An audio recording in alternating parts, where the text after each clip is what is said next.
Assalamu alaikum. Good morning, everyone. In the previous lecture, we had discussion about the context-free grammar and we have seen the derivation tree. Okay. In this lecture, we are going to start a new topic and that is the ambiguous grammar. Okay. Ambiguous grammar. अब हम ये देखने जा रहे हैं. Ambiguous grammar. पहले मैं इसका definition पढ़ती हूँ सारी. Ambiguous grammar. A grammar is said to be ambiguous if there exists two or more derivation tree for a string omega that means two or more left derivation trees. Okay. As in the previous lecture we have studied the derivation tree and also how can we draw derivation tree for the strings of a certain grammar. Okay. So यहाँ पे आप देखो, let's say we have a grammar, okay, given, and there is a string omega that can be generated using a grammar. But if the string omega can be derived from two or more left derivation trees, then that grammar is said to be the ambiguous grammar. Okay ये चीज हमको clear कब समझ में आएगी, जब हम इसके ऊपर एग्जाम्पल लेंगे. एम्बिगस ग्रामर से रिलेटेड आप सिर्फ इतनी उसकी स्पेसिफिक इंफॉर्मेशन याद रखो कि आपको एक ग्रामर गिवन है एंड आपको बोला गया है कि स्ट्रिंग ओमेगा है. ये स्ट्रिंग ओमेगा को आपको इस ग्रामर की हेल्प से जनरेट करना है. अगर इस स्ट्रिंग ओमेगा को आपने टू और मोर लेफ्ट डेरिवेशन ट्री के थ्रू ऑब्टेन किया using this grammar, then that grammar or this grammar can be termed as an ambiguous grammar. Okay, string omega आपको generate करनी है for this grammar, but if you're doing this using two or more left derivation trees, then only this grammar is said to be the ambiguous grammar. Otherwise, अगर आप एक left derivation tree और एक right derivation tree के through इस string को obtain कर रहे हो, then it is not an ambiguous grammar. अगर दो लेफ्ट डेरिवेशन ट्री या दो से ज्यादा लेफ्ट डेरिवेशन ट्री के थ्रू आपने इस ग्रामर के थ्रू इस स्ट्रिंग को ऑब्टेन किया, देन ये ग्रामर जो है वो ambiguous ग्रामर कहलाएगा. ठीक है. तो इसके ऊपर अब हम सबसे पहले एक प्रॉब्लम लेते हैं. प्रॉब्लम में आपको दिया गया है grammar G is equals to S comma A plus B comma plus comma closure symbol comma P comma S. Okay, where ये वाला S क्या है, ये आपका वेरिएबल है और you can say as non terminal symbol. बाकी A plus B comma plus comma closure ये आपके सारे टर्मिनल सिंबल्स हैं. ओके, इसको आप वेरिएबल कह सकते हैं, एल्स आप इसको कह सकते हैं नॉन टर्मिनल सिंबल्स. तो ये जो है वो आपका नॉन टर्मिनल सिंबल है, ये आपके टर्मिनल सिंबल्स है, ये आपका प्रोडक्शन रूल है और ये आपका स्टार्टिंग सिंबल है. वह प्रोडक्शन हमको क्या दे रहा है, प्रोडक्शन के अंदर हमको दिया हुआ है S gives S plus S, it can also gives S into S, it can also gives A or it can also gives B. These are the productions of S. Then the string A plus A into B can be generated as. अब हमको देखना है कि इस grammar का use करके हम ये स्ट्रिंग जनरेट कर पाते हैं क्या, लेकिन यूजिंग टू और more left derivation trees. Okay, so let's start doing this. सबसे पहले S की डेरिवेशंस या S की प्रोडक्शंस क्या है, तो S की प्रोडक्शंस है S plus S, S into S, A and B. तो सबसे पहले मैं S को इस प्रोडक्शन रूल के थ्रू रिप्लेस करूंगी. ओके, इस प्रोडक्शन के थ्रू. तो I will replace this S with S plus S.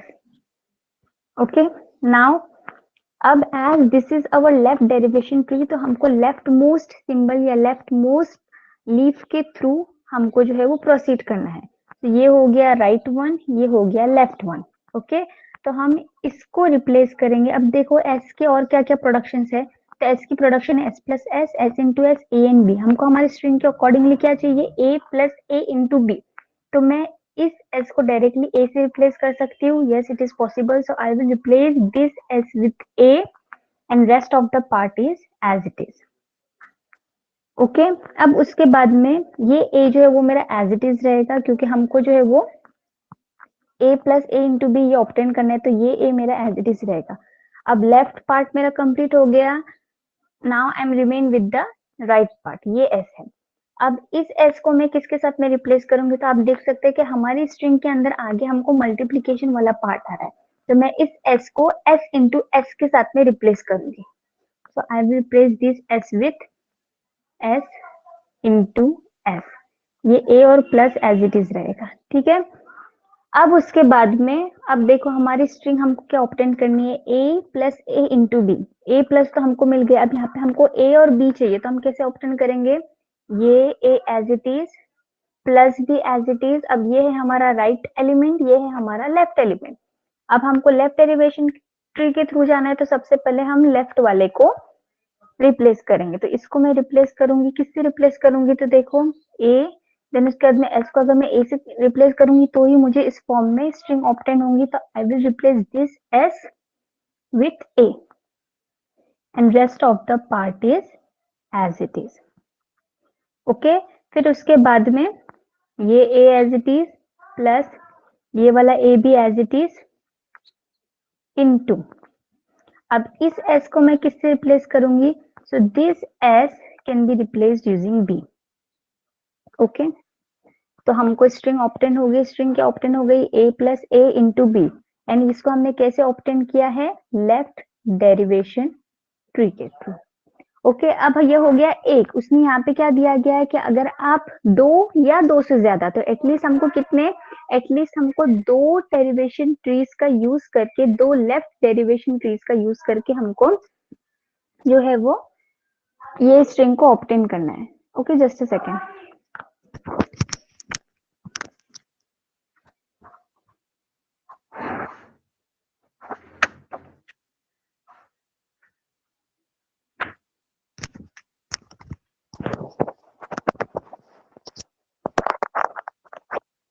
तो ये हो गया वन वे जिसके थ्रू हमने लेफ्ट डेरिवेशन ट्री के थ्रू इस स्ट्रिंग को ऑब्टेन किया है। अब हम एक और देखते हैं कि एक और लेफ्ट डेरिवेशन के ट्री के थ्रू हम ये ऑब्टेन कर सकते हैं क्या। तो एस को अब मैं रिप्लेसमेंट, यहाँ पे मैंने एस को किससे रिप्लेस किया था, एस प्लस एस से। तो इस वाले मेथड में हम एस को जो है वो एस इंटू एस से रिप्लेस करके देखते हैं, एस इंटू एस। ओके, अब इसके बाद में as this is your left derivation tree, left derivation tree के थ्रू हमको इस स्ट्रिंग को ऑब्टेन करना है, तो मैं इसके लेफ्ट मोस्ट एलिमेंट को रिप्लेस करूंगी। अब मुझे जो स्ट्रिंग ऑब्टेन करनी है वो a plus A into B के फॉर्म में। अब मुझे प्लस वाला टर्म चाहिए, प्लस वाला टर्म आपको यहाँ पे किस चीज में दिख रहा है, प्लस वाला टर्म मुझे यहाँ पे s प्लस एस इस प्रोडक्शन में दिख रहा है। तो मैं क्या करूंगी, इस s को s प्लस, क्योंकि s को आप s प्लस एस से भी रिप्लेस कर सकते हैं, s को आप s इंटू एस से भी रिप्लेस कर सकते हैं, a से भी रिप्लेस कर सकते हैं, b से भी। तो मैं s को क्या करूंगी, s प्लस एस से रिप्लेस करूंगी, s plus S and rest of the part as it is. ठीक है, now this is your right element, this is your left element, this is your left most element. ठीक है, तो अब इस s को मैं किससे रिप्लेस करूंगी, हमको स्ट्रिंग किस फॉर्म में चाहिए, a plus A into B के फॉर्म में हमको स्ट्रिंग चाहिए। तो मैं इस s को अब किससे रिप्लेस करूंगी, s can be replaced by a। तो इसको मैं a से रिप्लेस करूंगी, rest of the part as it is. Then उसके बाद में इस a को तो मैं अब चेंज नहीं कर सकती। अब this is the right element, this is the left element, so I will replace this s with what, a plus A into B. तो हमको ये वाला a चाहिए, तो मैं इस s को अगेन a से रिप्लेस करूंगी, then rest of the part as it is. ठीक है, अब ये यहाँ तक का पार्ट हम एज इट इज रखेंगे, a प्लस ए इंटू। ठीक है, अब इस s को मैं किससे रिप्लेस करूंगी, so this s can be replaced bye b। Okay, तो ये अगेन ये हमको स्ट्रिंग ऑब्टेन हुई using left derivation tree.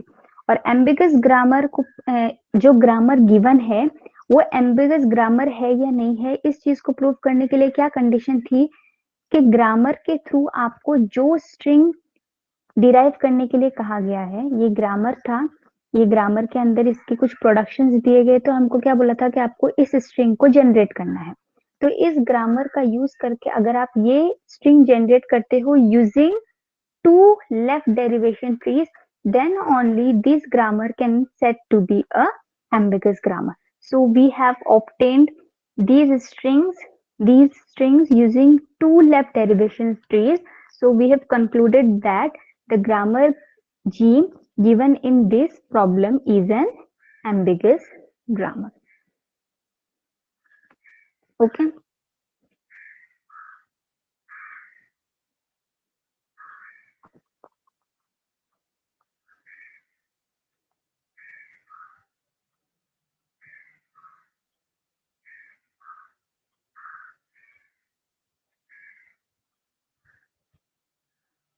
we have concluded that the G is an ambiguous grammar. Okay, समझ में आ गया? आई होप कि आपको समझ में आ गया होगा। अब हम दूसरे क्वेश्चन पे या दूसरे टॉपिक पे मूव करते हैं, क्योंकि हमें एक एक लेक्चर में नहीं तभी दो दो टॉपिक कवर करने, तब जाके हमारा सिलेबस कंप्लीट होगा। ठीक है, तो ये एम्बिगस ग्रामर का एक बार आपको रिकॉल करवा देती हूँ। एम्बिगस ग्रामर हम किस ग्रामर को कहते हैं? एक ऐसा ग्रामर जिसके थ्रू आपको सर्टेन स्ट्रिंग को डिराइव करने के लिए कहा गया है, और वो स्ट्रिंग अगर आप दो लेफ्ट डेरिवेशन ट्रीज के थ्रू डिराइव करते हैं using that grammar, then the grammar is said to be an ambiguous grammar. Okay, सिर्फ आपको यही याद रखना था। Derivation tree, context free grammar, ये चीज जो है वो हम हमारे प्रीवियस लेक्चर में देख चुके हैं। ओके, सो डेरिवेशन ट्री से ही रिलेटेड ये हमारा क्वेश्चन था। अब हमको इस क्वेश्चन के अंदर एक ग्रामर दिया गया था जिसके अंदर नॉन टर्मिनल एलिमेंट था एस, टर्मिनल एलिमेंट था A plus B plus and closure symbol, production था हमारे पास ये सारे, एंड स्टार्टिंग सिंबल था हमारे पास एस, और हमको इस ग्रामर का यूज करके इस स्ट्रिंग को ऑब्टेन करना था। Okay, but if you are doing this using two left derivation trees, then आपके इस ग्रामर को हम कह सकते हैं एम्बिगस ग्रामर।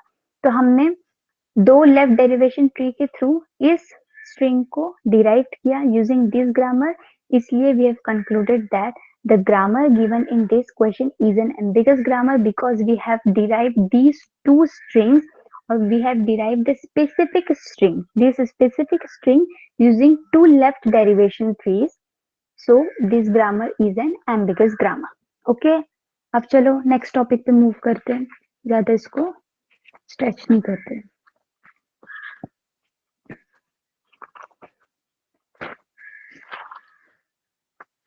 नेक्स्ट टॉपिक आपका थोड़ा लेंदी है, बट इट्स नॉट दैट लेंदी, हम इजीली इसको कर सकते हैं। ठीक है, अब हमको क्या दिया गया? अब हमको दिया गया है simplification of a context free grammar. Context free grammar, we have seen this topic earlier. Context free grammar क्या है? Context free grammar हम किस तरीके से obtain कर सकते हैं? So simplification of context free grammar. Simplification of context free grammar के सबसे पहले हम definition देखेंगे। Definition क्या दी गई है? In CFG, in context free grammar, sometimes all the production rules and symbols are not needed for the derivation of strings. Besides this, there may be also be some null productions and unit productions. So elimination of these productions and symbol is called as the simplification of CFG. Okay, अब इस चीज को हम समझते हैं कि simplification of CFG का मतलब क्या है। अब यहाँ पे देखो इसका मतलब क्या है, आपको यहाँ पे देख लो, आपको ऐसे प्रोडक्शंस दी रहती है किसी भी ग्रामर के अंदर, that S produce A S then A S S. तो simplification of context free grammar का मतलब क्या है कि ऐसे जो हमको प्रोडक्शंस दी गई है, इसमें से कुछ प्रोडक्शंस जो है वो हम हमारी प्रॉब्लम के अंदर यूज करते हैं, और कुछ प्रोडक्शंस जो है वो ऐसे ही रह जाती है जिनका हम यूज भी नहीं करते।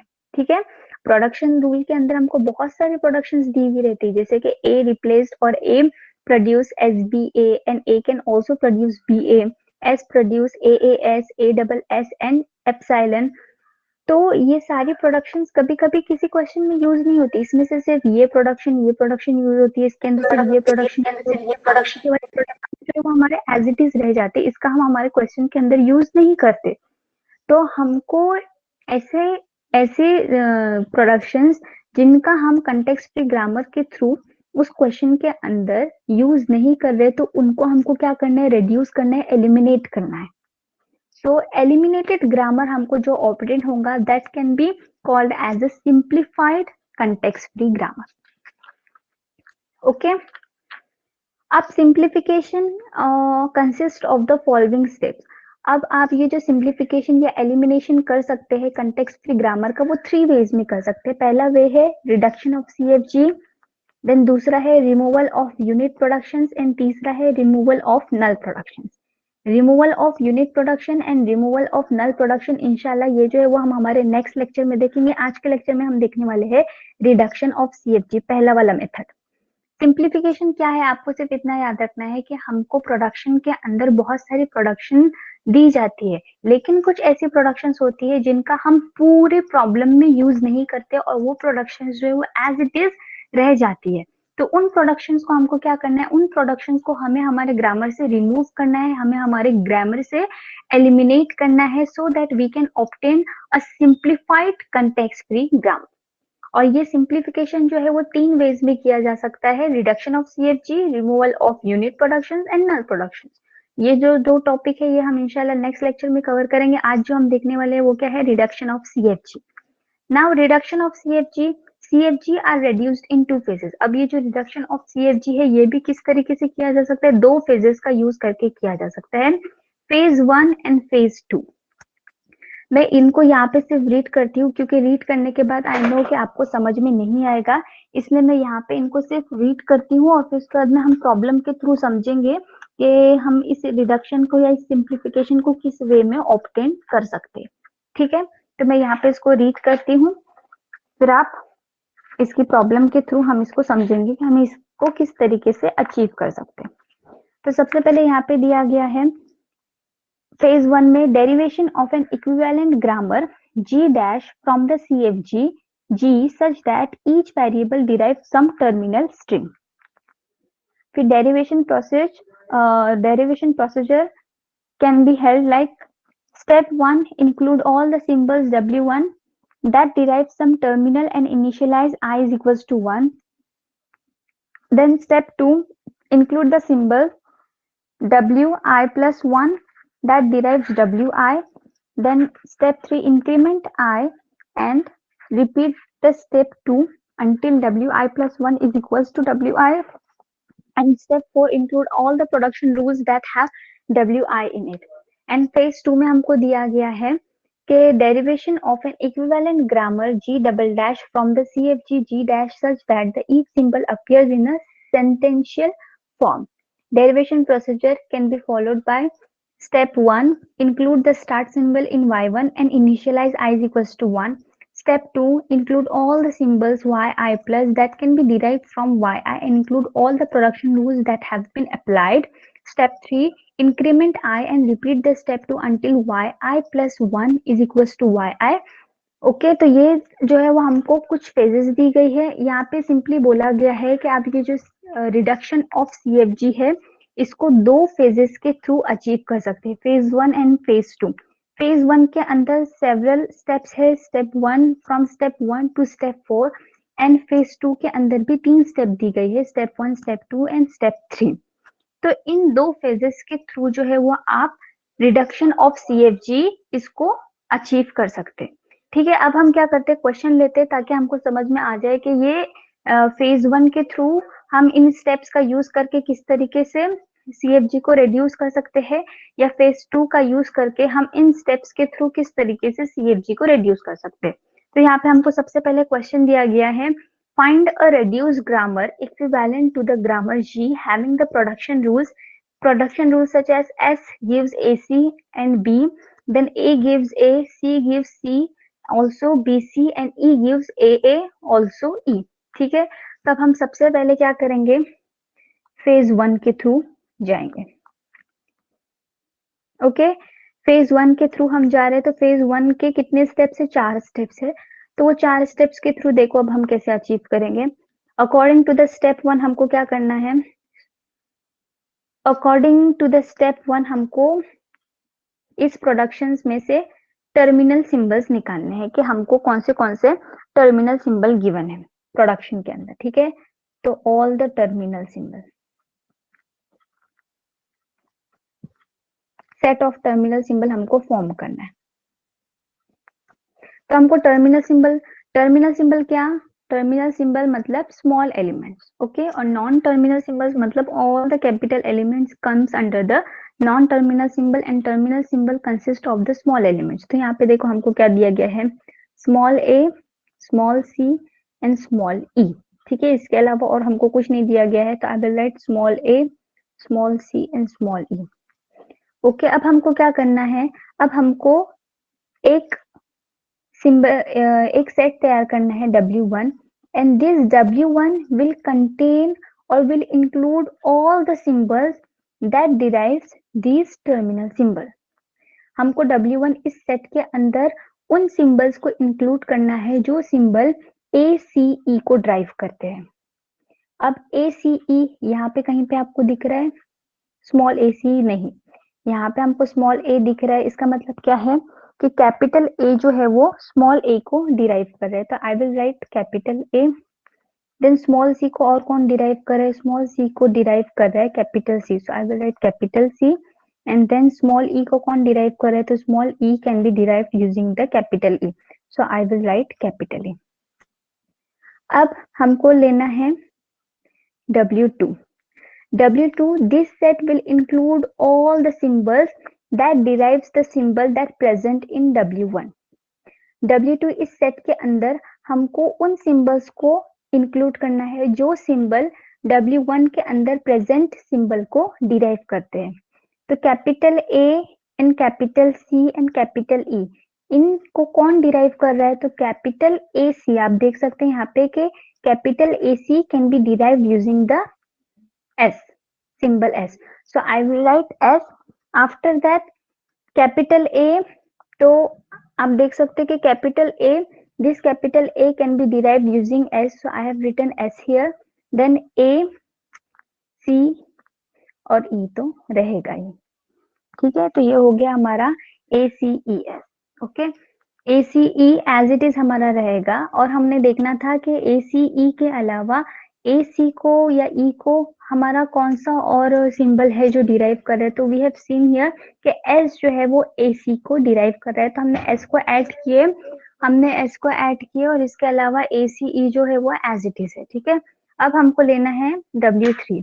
W3 के अंदर हमको ऐसे सिंबल्स को इंक्लूड करना है जो W2 के अंदर प्रेजेंट सिंबल्स को डिराइव करते हैं, ठीक है। तो इसके अंदर और क्या आएगा, तो as we can see here S जो है वो ऑलरेडी AC को डिराइव कर रहा है, तो S तो हम लिखेंगे ही, और AC जो ACE है वो एज इट इज रहेगा। इसके अलावा कुछ ऐसा नया है जो इन सिंबल्स को डिराइव कर रहा है, S के थ्रू हम AC को डिराइव कर रहे हैं, देन A तो ऑलरेडी प्रेजेंट है, C भी ऑलरेडी प्रेजेंट है एंड E भी ऑलरेडी प्रेजेंट है। इसके अलावा कुछ नया नहीं है जो ACE या S को डिराइव कर रहा है। तो यहाँ पे हमको स्टॉप करना है। हमको स्टॉप कब करना है, जब हमको दो सेट्स एक ही तरीके के ऑब्टेन होंगे, तब दो एकदम सिमिलर सेट अगर हमको ऑब्टेन होते हैं तो उस स्टेप पे हमको स्टॉप करना है। यहाँ पे देखो उसने दिया है, सॉरी यहाँ पे एक्चुअली उसने डायरेक्टली नहीं लिखा है, लेकिन यहाँ पे स्टेप के अंदर क्या दिया है कि अगर हमको W2 ही नहीं, हमको कोई ऐसे एट द एंड आपको तब तक प्रोसीड करते रहना है जब तक आपको कोई दो सिमिलर सेट्स ऑब्टेन नहीं होते। तो हमको यहाँ पे SACE ऐसे दो सिमिलर सेट्स ऑब्टेन हो चुके हैं, तो यहाँ पे अब जो है वो हम हमारा प्रोसीजर जो है वो स्टॉप कर सकते हैं, ठीक है। अब इसके बाद में हमको करना क्या है, तो हमको लिखना है G dash according to the new grammar. G dash मतलब क्या होता है, new grammar, okay. New grammar के अकॉर्डिंगली अब हमारे पास सेट के अंदर, अब इसके अंदर इसके अकॉर्डिंगली हम जाएंगे, ठीक है। इसके अकॉर्डिंगली नहीं जाएंगे, इसके अकॉर्डिंगली जाएंगे। हमारे पास नॉन टर्मिनल सिंबल्स या कैपिटल एलिमेंट्स या वेरिएबल्स कौन से हैं, तो as you can see here we have A, C, E, S as a variable elements. हम सबसे पहले ग्रामर के अंदर क्या लिखते हैं, वेरिएबल लिखते हैं, तो इसके बाद में टर्मिनल सिंबल लिखते हैं, प्रोडक्शन लिखते हैं और स्टार्टिंग सिंबल लिखते हैं। अब टर्मिनल सिंबल्स हमारे पास कौन से हैं, तो टर्मिनल सिंबल्स एज के A डिराइव कर रहा है A को, साथ ही साथ C डिराइव कर रहा है C को एंड E डिराइव कर रहा है E को, और S जो है वो किसी टर्मिनल सिंबल को डिराइव नहीं कर रहा है। तो हम क्या करेंगे, हमारे पास टर्मिनल सिंबल्स है small a, small c, small e, production as it is and starting symbol as it is, okay. अब हम प्रोडक्शन लिखेंगे। प्रोडक्शन में हम क्या लिखेंगे, हमारे पास प्रोडक्शन क्या दिया गया था, S gives AC, A gives A, C gives C and BC and E gives AA and E।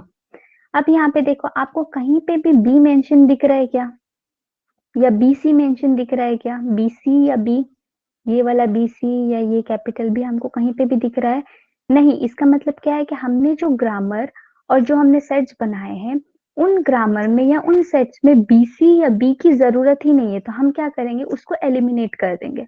तो हमारे पास न्यू प्रोडक्शन जो रहेगा वो क्या रहेगा, S gives AC, क्योंकि AC हमारे यहाँ पे ग्रामर के अंदर दिख रहा है, तो S gives AC, साथ ही साथ कैपिटल A gives A, क्योंकि हमारे पास स्मॉल a भी दिख रहा है, then capital C gives small c, BC हमारे पास कहीं पे भी नहीं है, तो BC को हम एलिमिनेट कर देंगे, and capital E gives, as के स्मॉल a हमारे ग्रामर में है, कैपिटल A भी हमारे ग्रामर में है, स्मॉल e भी हमारे ग्रामर में है, तो हम रखेंगे AANE।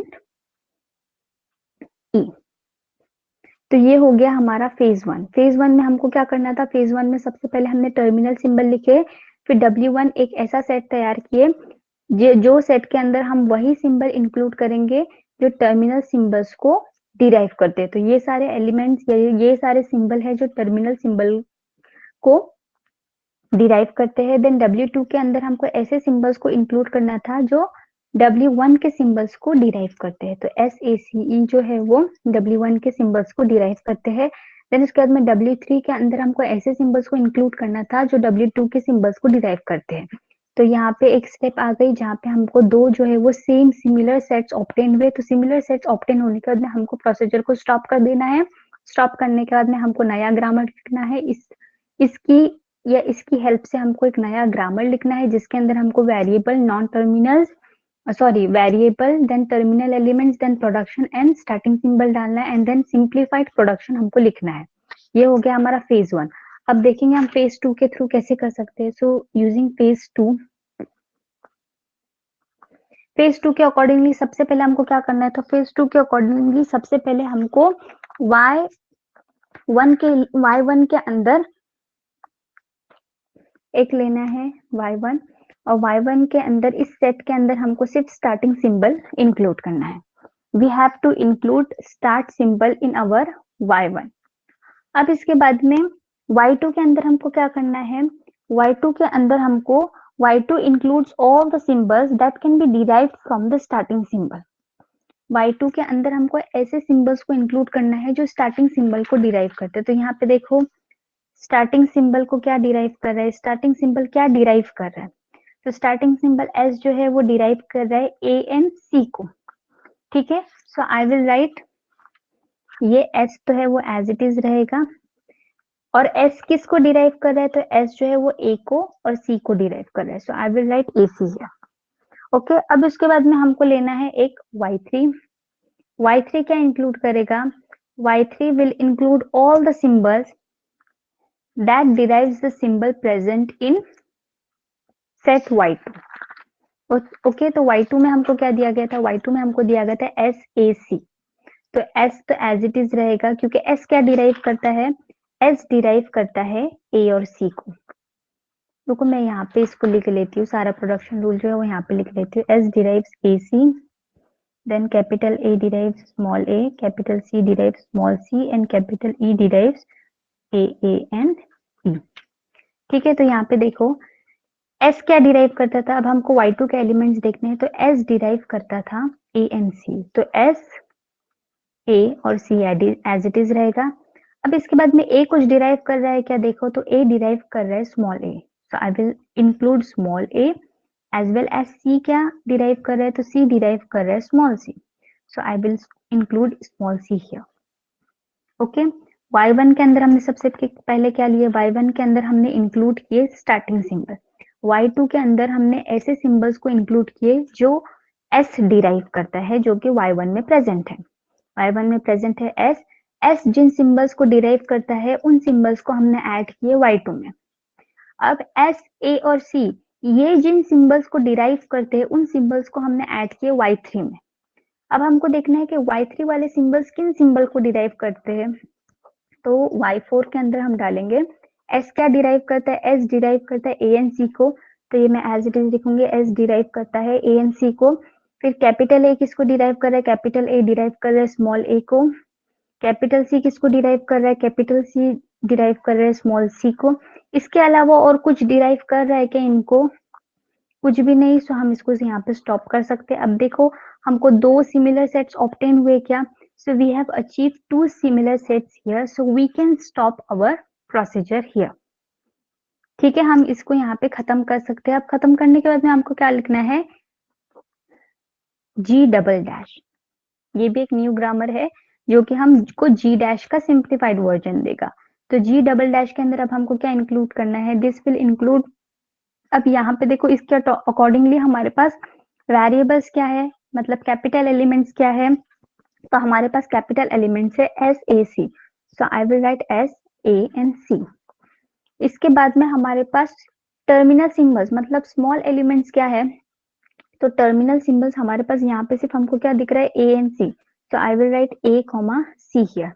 Production rule and starting symbol. फिर इसके बाद में हमारे पास प्रोडक्शन रूल क्या है, तो देखो हमारे पास प्रोडक्शन रूल पहले वाले फेज 1 के अकॉर्डिंगली हमारे पास प्रोडक्शन रूल था S gives A C, A gives A, C gives C and E gives A E और ई। अब यहाँ पे देखो कहीं पे भी आपको ई का जिक्र दिख रहा है क्या, कि ई ने ए ई को डिराइव किया या ई ने स्मॉल ई को डिराइव किया। यहाँ पे कहीं पे भी ई मेंशन नहीं है। इसका मतलब हमारे पास सिंप्लीफाइड ग्रामर क्या रहेगा, एस गिव्स ए सी, तो यहाँ पे हमको दिख रहा है एस भी है, ए भी है और सी भी है। I will write S gives A C. इसके अलावा ए और स्मॉल ए हमको दिया गया है, तो मैं ये वाला प्रोडक्शन भी लिखूंगी that A gives small A. साथ ही साथ capital C and small C भी दिख रहे हैं, so I will write capital C gives small C. इसके अलावा हमारे पास ई का कोई भी प्रोडक्शन यहाँ पे मेंशन नहीं है। इसका मतलब क्या है कि हमारा फाइनल प्रोडक्शन जो हम ऑब्टेन करते हैं, this is our final production और simplified CFG using reduction method।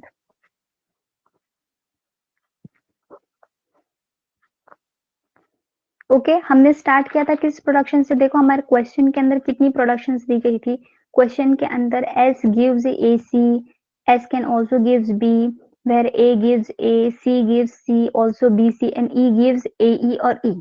लेकिन हमको जो सिंप्लीफाइड प्रोडक्शन मिला है वो क्या है, उसके अंदर सिर्फ दिया गया है कि S gives A C, A gives A and C gives C. इसके अलावा ये बी या ये बी सी या इस ई की कोई भी जरूरत नहीं है। तो बोलने का मतलब यही था कि हमारे प्रोडक्शंस के अंदर ऐसी बहुत सी चीजें होती है जो हमारे यूज में नहीं आती, तो उन ग्रामर्स को या उन सिंबल्स को हमको हमारे प्रोडक्शन से एलिमिनेट करना है, and that elimination can be called as the simplification of CFG.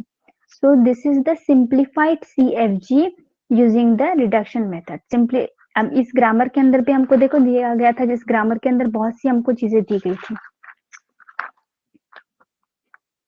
Grammar के अंदर हमको दिया गया था बहुत सारे कैपिटल एलिमेंट्स है, स्मॉल एलिमेंट्स है, प्रोडक्शन रूल दिया गया था, स्टार्टिंग सिंबल दिया गया था। लेकिन जो अब हमको ग्रामर ऑब्टेन हुआ उसके अंदर सिर्फ एस ए सी यही सिर्फ कैपिटल एलिमेंट है। इसके अंदर कहीं पे भी बी नहीं है या कहीं पे भी कैपिटल ई नहीं है। और फिर उसके बाद में जो टर्मिनल सिंबल्स है वो टर्मिनल सिंबल्स के अकॉर्डिंगली हमको पिछले वाले हमारे मेन क्वेश्चन के अंदर स्मॉल ई भी दिया गया था, लेकिन हमारे इस वाले टर्मिनल सिंबल्स में स्मॉल ई नहीं है। और प्रोडक्शन रूल तो हमारा काफी सिंप्लीफाइड हो चुका है, क्योंकि प्रोडक्शन रूल हमको सिर्फ क्या दे रहा है, S gives A C, where A gives A and C gives C, और बाकी ये सारी चीजें जो है वो हमारे प्रोडक्शन रूल से एलिमिनेट हो गई है। Okay, so this is the simplified CFG that can be obtained using the reduction method. Okay, so I hope कि आपको समझ में आ गया है, सबको समझ में आ गया है क्या। सिंप्लीफिकेशन ऑफ CFG के अंदर हमको क्या करना था, हमको जो ग्रामर गिवन है हमको उसको देखना था कि हम उसको कितना सिंप्लीफाई कर सकते हैं, उसके अंदर कितनी यूजलेस सिंबल्स को एलिमिनेट कर सकते हैं। तो जितने भी हमारे पास यूजलेस सिंबल थे जो कि हमको हमारे ग्रामर के अंदर यूज नहीं हो रहे थे, हमने उन सारे सिंबल्स को एलिमिनेट किया, और एलिमिनेट करने के बाद में हमको जो ग्रामर और जो प्रोडक्शन मिला है that is our simplified context free grammar which we have obtained using the reduction method of CFG। और दो मेथड है जो इंशाल्लाह हम अगले लेक्चर में क्लियर करेंगे, unit removal of the unit productions from CFG and removal of the null productions from CFG। ठीक है, सबको समझ में आ गया है। Yes ma'am. ओके, चलो फिर आपका दूसरा लेक्चर भी होगा। So thank you for attending this lecture. Next lecture हमारा मंडे को है, तो मंडे को हम बाकी चीजें या बाकी ये जो 2 मेथड है उनको क्लियर करेंगे, ठीक है? ओके। देखते मार्कशीट है ना? चलो देखते हैं जब भी हमारा नेक्स्ट लेक्चर होगा, उस नेक्स्ट लेक्चर में हम आपका आगे के 2 टॉपिक जो है वो कवर करेंगे। ओके, चलो लेट हो रहा है ना, दूसरा लेक्चर होगा। Thank you, thank you.